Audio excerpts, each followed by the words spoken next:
Guys আমরা এখন একটা প্র্যাঙ্ক করতে চলেছি। কি প্র্যাঙ্ক তোমরা একটু পরেই সেটা দেখতে হবে। এই আটা আর এই হলুদ গুঁড়ো নিয়ে একটা প্র্যাঙ্ক করব আমার ছোট ভাইয়ের উপর। চলো ওর রিঅ্যাকশনটা তোমাদের দেখাই। আমার বড় ভাই হাতে এখন আটা নিয়ে নিয়েছে আর আমি একটু হলুদ গুঁড়ো দিয়ে দিলাম। এটা দু হাত দিয়ে মিশা। তুই এইভাবে বসে থাক, আমি ওকে ডেকে নিয়ে আসছি। ভাই শুন, বাবু মনে হয় হাতের মধ্যে হেগে দিয়েছে, দেখ। চলো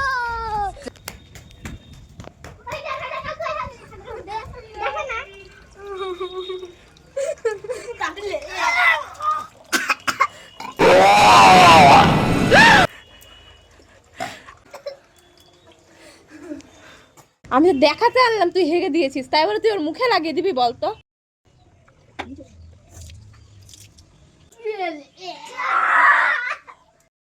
ये भगवान क्या जुल्म है।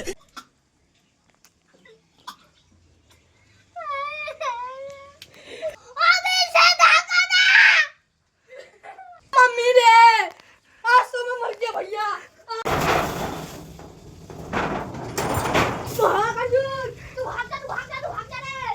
টেস্টটা কেমন লাগলো?